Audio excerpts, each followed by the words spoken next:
નમસ્કાર વિદ્યાર્થી મિત્રો, હું છું ચલા જયેન્દ્ર અને તમે જોઈ રહ્યા છો ગુજરાતી એજ્યુકેશન. વિદ્યાર્થી મિત્રો, આજે હું તમને ધોરણ 8 વિશે ઇંગ્લિશ પૂરક મૂલ્યાંકન 2 એટલે કે દ્વિતીય સત્રમાંથી 2023 અને 24નું પ્રશ્નપત્ર સમજાવી રહ્યું છું. વિદ્યાર્થી મિત્રો, તો જોઈએ પ્રશ્ન 1 એ. વિદ્યાર્થી મિત્રો, આની અંદર તમે જોઈ શકો છો લાઇન્સ આપેલી છે. આ લાઇન્સ તમારે 3 માર્કની રહેશે.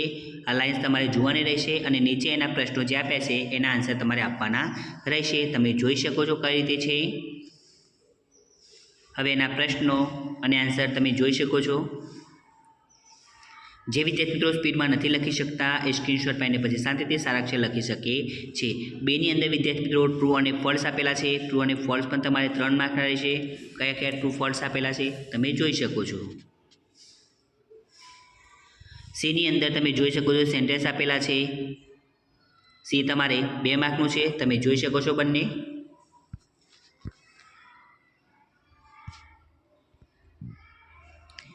ડી એની અંદર સેન્ટેન્સ યુઝિંગ મસ્ટ અને મસ્ટ નોટ એટલે ડી તમારે 2 માર્કનું છે. એક્ઝામ્પલ આપેલું છે એ પ્રમાણે તમારે કરવાનું રહેશે. તમે જોઈ શકો છો પ્રશ્નને આન્સર. હવે પ્રશ્ન 2 એની અંદર પેરેગ્રાફ આપેલો છે. પેરેગ્રાફ તમારે 4 માર્કનો રહેશે. આ પેરેગ્રાફ તમારે વાંચવાનો છે અને નીચે જે પ્રશ્નો આપ્યા છે એના આન્સર તમારે આ પેરેગ્રાફમાંથી શોધીને લખવાના રહેશે. તમે જોઈ શકો છો પેરેગ્રાફ.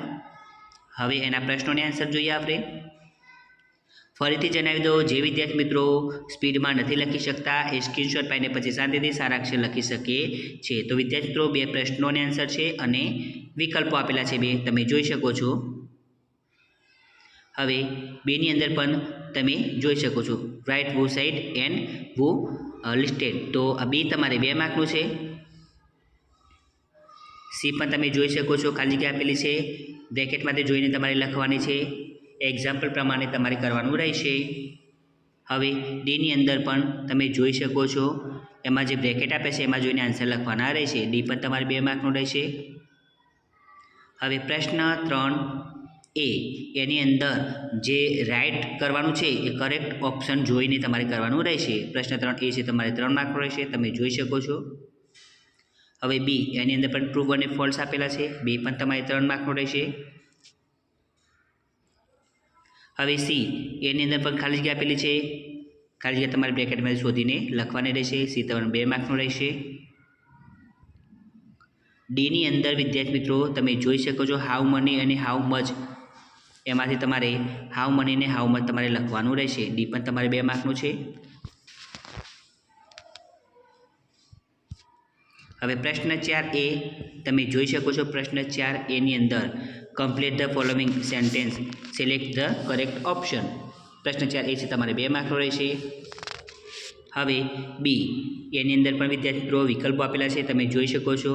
બી તમારે 6 માર્કનો રહેશે. કયા કયા વિકલ્પો છે તમે જોઈ શકો છો. હવે સી આન્સર ઇન 1 વર્ડ. તો વિદ્યાર્થી મિત્રો સી તમારે 2 માર્કનો રહેશે. તમે જોઈ શકો છો પ્રશ્નને આન્સર.